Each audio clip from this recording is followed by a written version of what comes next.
Ahora el gustazo de saludar a un amigo de la casa, Carlos Abondoglio, del Centro de Estudios para el Movimiento Obrero. Charlie, querido, buen viernes, hermano. Conectá el micrófono, Charlie. Perdón. Buen viernes, ¿qué tal? Se, Buen día para todos allá en el piso. se nos Buen día. sale el corazón por la boca en el día de hoy, Charlie. Sí, sí, qué alegría, ¿eh?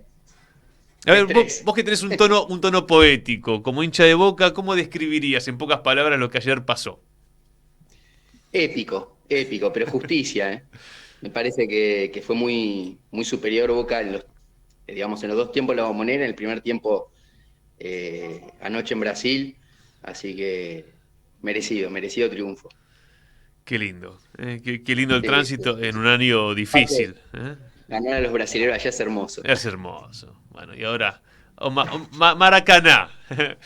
Ay, ay, ay. Qué nervios, ¿eh? De aquí al 4 de noviembre. Bueno, Charlie, vamos a hablar un poco de la coyuntura nacional. Recién conversábamos con Horacio Rovelli del tema del dólar. Una corrida que, bueno, todo indica que va a continuar de aquí al 22. Un posible escenario de balotaje y un peronismo que, ¿cómo aparece en este momento de la historia? Un Sergio Massa que está buscando la unidad nacional, buscando una alianza con los radicales, quizá en un posible escenario de balotaje. ¿Cómo estás analizando la coyuntura? Y mira, la situación me parece que está difícil partiendo de la base de que la pregunta que surge sola, ¿no? Es cómo atajar una crisis de representación en el aire, ¿no? Una crisis de representación que se incubó largo tiempo y que, a mi juicio, eh, explotó en las urnas porque no pudo explotar en las calles. Y es difícil salir de una situación de esa naturaleza con un candidato que expresa a la dirigencia política profesional que hemos analizado tantas veces, ¿no? En el programa. Eh, y está claro que es muy difícil en 2 meses hacer lo que no hiciste en 2 años, o llenar con discurso lo que no llenaste con medidas a favor del pueblo. Me acuerdo que cuando Alberto renunció a la candidatura, él decía que tenía la tranquilidad de no haber tomado ninguna decisión en contra del pueblo. Bueno, lo que se le podría agregar es que no tomó ninguna a favor, o ninguna gran medida a favor del pueblo o de la reparación del ingreso popular, ni en el sentido de domar a los grupos económicos que le han hecho la guerra al pueblo. Este, entonces, me parece que en ese contexto la tenemos muy complicada, muy difícil. Creo que Milei, bueno, es un análisis recontrahecho, ¿no? Pero vale la pena insistir. Es un que se vayan todos por otros medios. Este, Me parece que detrás del voto a Milei no hay una sociología muy complicada, tiene que ver con el deterioro material de los últimos 5 o 6 años. Y, pero creo también que la gente no vota, qué sé yo, quemar el Banco Central. Lo que vota es una mueca enardecida que los espeja, ¿no? En ese contexto, del otro lado, tenés a un Massa que aparece como el político profesional clásico, ¿no? Con ese semblante más bien rígido, pero que creo que está haciendo una buena campaña. Me parece que a partir del momento que empezó a tomar medidas, eh, tomó la iniciativa. Creo que en ese sentido nos dio argumentos también para salir a discutir. Me parece que estábamos muy faltos de herramientas para salir a convencer a nuestro pueblo, porque creo que con campaña del miedo solamente no se gana. Claro. Me parece que convenciendo nada más a la gente de que lo que viene es peor no se gana. Hay que convencerla de que con el peronismo todavía hay un país por el cual pelear, mientras que del otro lado sería caminar hacia la disgregación del país. Además hay que tener en cuenta, digo, y esto porque ha surgido mucho en los debates internos, ¿no? De nuestro campo. Eh, bueno, la figura de Massa, si al final no es más peligrosa que los otros, porque domesticaría el peronismo, mientras que, mira, yo creo que por un lado eso es cierto, pero por otro lado los otros dos tienen las manos libres para cumplir con los mandatos del norte, mientras que Massa está condicionado por esos sectores que lo llevan al poder. Y además, digo, parafraseando a Scalabrini Ortiz, la elección no es entre Massa y el arcángel Gabriel, digamos, es entre Massa y el partido rivadaviano, ¿no? Porque la realidad es esta, digo, creo que hay un elemento en común con otros episodios de nuestra historia, si bien hay otros elementos que son novedosos, Ujú. que tienen que ver con que la historia del pueblo argentino ha sido, entre otras cosas, la lucha contra el liberalismo como ideología de dominación, ¿no? Y esto es una nueva faceta, si quiere, un poco caricaturesca de eso mismo. Solamente que prende en la sociedad naturalmente porque hay una crisis social de enormes dimensiones, porque la democracia de estos 40 años y lo que no ha implicado ha sido democracia económica, porque además no se ha hecho espacio para la participación popular, que es lo que hemos hablado en tantas oportunidades. Entonces, digo, es natural que emerjan este tipo de fenómenos. Pero bueno, insisto, me parece que en todo caso nunca la crítica que hicimos a la política profesional implicó sostener que son lo mismo que el personal civil de la oligarquía. Porque estos tipos son el personal civil de la dictadura Ujú.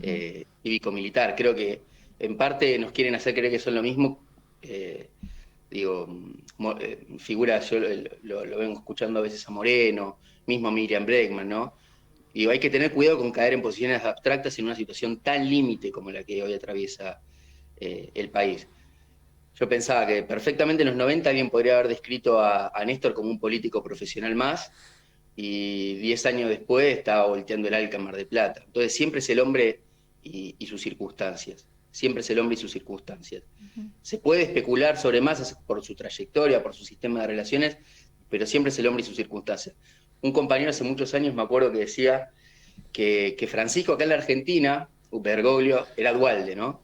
Pero que allá en el Vaticano, al lado del tren fantasma, era el Che Guevara. Entonces digo, siempre es el hombre y sus circunstancias, y, y además creo que como todo político, por más banal que sea, más a lo que pretende o lo que busca es trascender y permanecer, y sabe que no hay bases objetivas, me parece, para otro menemismo. Creo que sabe que el mundo camina para otro lado.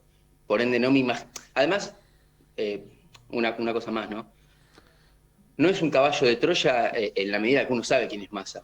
Con Menem pasaba algo distinto, era más ambiguo. Claro. Digo, uno sabe quién es Massa. En todo caso, lo que te dije alguna vez, ¿no? Prefiero terminar de confirmar lo que uno sospecha del menos nuestro de lo nuestro que entregar el país a esto, ¿no? Al partido rivadaviano. Eh, Así todo, yo pienso que en caso de que Unión por la Patria gane en diciembre, tenemos que seguir insistiendo en nuestras líneas estratégicas, quizás no ahora, quizás no durante estos 2 meses, pero luego de diciembre sí, tenemos que seguir pujando por invertir ciertas lógicas que priman en el campo nacional y popular para reconstruir un frente de liberación que es en última instancia la salida de la encerrona del país y ninguna de las ilusiones monetarias que plantean eh, payasos como Milei, ¿no? Charlie, buen día, te saluda Leila. Te quería preguntar, bueno, por todo el escándalo en Saurralde, pero bueno, más allá del escándalo en sí, ¿no? Digo, esto de que ya se ve hace rato, ¿no? Una dirigencia muy alejada de la sociedad, de sus bases. De repente, bueno, ahora estamos todos al tanto, ¿no? De los viajes, de los lujos y demás en Saurralde, pero sabemos que eso, digamos, es parte de la política, ¿no? La mayoría de los dirigentes, de hecho, viven así. Em, ¿Cómo pensás que puede impactar en el debate público este tema? Acá Marechal se exaltó. Perdón, lo último. No, Marechal. ¿cómo pensás que puede impactar? ¿Cómo en el debate, en la militancia y demás, ¿no? Pero también más allá de la militancia, en la sociedad, esto de dirigentes cada vez más alejados del pueblo que también, bueno, dan paso a un tipo como Milei, que no está muy cercano, pero que habla de esa casta eh, y la denuncia sus formas, ¿no? Nada, pensaba en Insaurralde y bueno, también todo lo que se dice de fondo, las teorías conspirativas y demás, pero ¿cómo pensás que cae esto y cómo se puede analizar? No, yo creo que golpea, que electoralmente golpea. Me parece que a la militancia la desmoraliza fuertemente, que además, digamos, confirma lo que es el corazón de la narrativa del candidato liberal con más chance de ganar las elecciones, que es el tema de la casta, digamos. Sí, la casta existe. Si no, no conectaría con el estado anímico de nuestro pueblo ese discurso. Ahora, que venga este tipo y con un grado de responsabilidad o de malicia, vayamos a ver qué, no sé, exponga esa situación a semana de las elecciones, bueno, habla del grado de descomposición en el cual se encuentra nuestra dirigencia, que insisto, si bien para mí no es lo mismo que el personal civil de la oligarquía, son cosas de naturaleza distinta, son en todo caso frutos de nuestros límites, son frutos de nuestras derrotas. efectivamente es algo que tenemos que superar, tenemos que de a poco ir reemplazando a ese elenco estable de la política que ha perdido hace mucho tiempo el norte, ¿no? Creo que hay una crisis ideológica en el fondo de todo esto que se expresa indefectiblemente en una crisis ética y moral en el modo en el cual se comportan los dirigentes. Pero sí, la verdad que es indignante y sobre todo desmoralizante. Nuestro pueblo, gran parte de nuestro pueblo se está movilizando de cara a unas elecciones que sabemos que son muy reñidas y que estamos remándola atrás. Y bueno, estos tipos vienen a confirmar, digamos, te decía, ¿no? Sí, el discurso de Milei, tal cual. Sí, sí, Uh-huh. sí, sí. Me gustó porque Leila dijo Insaurralde y Marechal ladró, ¿no? Así que ya ahí tenemos la... Charlie, bueno, y también está el rol de Cristina, ¿no? Que se va desvaneciendo. Un rol que es de liderazgo, que no es de conducción, como tantas veces hemos hablado, pero que el movimiento nacional necesita tener.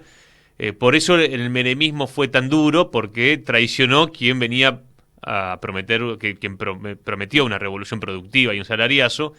Y por eso fue tan importante el proceso de Néstor y Cristina como respuesta al 2001, porque volvió a levantar las banderas históricas después de la derrota del 76. Sí, sí, evidentemente el kirchnerismo en términos globales no ha ido un poco perdiendo el pulso transformador. Me parece que desde el momento en el cual empezó a intentar regimentar la iniciativa popular en lugar de estimularla, y ahí yo le asigno cierto grado de responsabilidad a Cristina, empezó también a diluirse como forma histórica que había asumido el movimiento nacional, solo que bueno, como esas estrellas que mueren y tardan en apagarse, recién ahora estamos viendo cómo queda lentamente desplazado del escenario, pero me parece que hace rato había perdido su brillo y su pulso transformador, y por eso también hace rato que Cristina y su círculo están jugando a la autopreservación. Parecieran que cada cosa que hacen son una línea más de la biografía política de Cristina e intentan cuidar ese legado. Uh-huh. A mí me parece que han sido sinceramente errores. Creo que yo no le quito responsabilidad a Cristina. Luego, esto siempre lo decimos, ¿no? Corre de manera independiente de lo que es su enorme capacidad. Es un estadista, uno escucha sus conferencias y creo que conoce el manejo de la cosa pública como nadie. Pero bueno, eso en los últimos años no lo ha puesto al servicio, me parece, de la causa del pueblo argentino, o quizás confundió lo que es su segmento político con el conjunto de los intereses que engloba el campo nacional y popular, y eso no le ha permitido conducir. Creo que alguna vez lo mencionamos, ¿no? El sectarismo es el principal enemigo de la conducción, y si bien ese sectarismo es mucho más visible y descarnado en las segundas líneas, yo no puedo pensar que no irradia también, digamos, del vértice de ese Claro. desarmado. Sé que ayer, porque hablaba con una compañera de la interna del movimiento al socialismo, que vista la distancia, ¿no? Leí, lo hemos charlado, no se termina de entender más que quizá una cuestión de liderazgos entre Evo Morales y Lucho Arce. Y la compañera esta me decía, bueno, ¿y qué pensás vos si hay discusiones programáticas o no entre Máximo y Kicillof? Yo digo, no, la verdad que ahí no veo discusión programática o no está esbozada de ese modo, digamos, porque tampoco la política puede ser una cosa de especialistas donde tengamos que interpretar batiseñales, como decía un amigo. ¿Por qué Máximo Kirchner confronta con Kicillof cuando se suponía que era el mismo sector? Y han quedado, ¿no?, muchas disputas de palacio, una cosa muy sectarista y que nos ha llevado también a este momento de crisis de representación, porque en última instancia el militante de base dice, che, bueno, pero este tipo no me representa. Sí. Sí, es la lógica de los puros y de los impuros, del conciliábulo, ¿no? De la competencia interna, esto de confundir a la orga con la patria. Bueno, me parece que cuando se establecen ese tipo de sinonimias y uno pasa a creer que todo lo que acumula para la propia fuerza está acumulando para el país, bueno, podés recaer en errores bien gruesos, digamos, Uh-huh. porque lo que se te puede estar pasando por alto es la voluntad de las mayorías y no solamente los intereses. Bueno, ellos dicen defender los intereses de las mayorías, ese es el discurso de la dirigencia del campo nacional y popular. Bueno, pero ¿qué quieren las mayorías? Y ahí, bueno, discusiones de fondo, ¿no? ¿Qué le tenemos que salir a discutir a nuestro pueblo de acá en adelante? Che, mirá que la antinomia Estado-mercado es una antinomia falsa, digamos. La experiencia del pueblo argentino lo decanta por el lado de la comunidad organizada como proyecto civilizatorio. Claro. Ahí vos tenés una serie de responsabilidades, digamos, porque todo este discurso de los derechos está muy bien, pero en el peronismo los derechos corrían parejos con las responsabilidades. De eso es lo que se trata. A eso hay que invitar a nuestro pueblo, a que se sienta partícipe, porque así si no es como se generan esas espirales endogámicas de la dirigencia política que terminan aisladas y el pueblo naturalmente termina mirando la política con cierta distancia irónica, con hastío al final, y bueno, y termina buscando digamos, algún canal para que esto se exprese. ¿Por qué ese canal es de derecha y no de izquierda? Y bueno, porque la rebeldía crece por el lado contrario a lo que se considera establecido. Y en los últimos años el establishment, si se quiere, no económico, pero político-cultural, ha estado relacionado con lo que es el progresismo. Entonces, sin por esto caer en un discurso antiprogre, ni mucho menos, lo digo como un análisis. Entonces, naturalmente la rebeldía crece por el carril opuesto a eso. Por eso crece por acá, pero digo, que el pueblo naturalmente se revela ante ese tipo de dinámicas y de lógicas, de vivir con la nieta contra el vidrio, y me parece más que entendible. Ahora bien, hecho ese diagnóstico, estos 2 meses hay que salir a discutir, porque lo que tenemos que evitar a toda costa es el salto al vacío, digamos, no es tiempo, Tal me parece, de triunfos morales, no es tiempo de jacobinismo, digo, ahora hay que evitar ese salto al vacío a toda costa, ¿no? Estos tipos quieren volver a la Argentina no pre-irigoyenista, pre-roquista. Claro. Digamos, quieren destruir el Estado Nacional. La disolución nacional, tal cual. Bueno, Charlie, te mandamos un fuerte abrazo y nos reencontramos en cualquier momento, amigo. Dale, Lucas, abrazo para vos y para todo el equipo. Bueno, ahí Nos vemos. pasaba Carlos Abondoglio, Centro de Estudios para el Movimiento Obrero.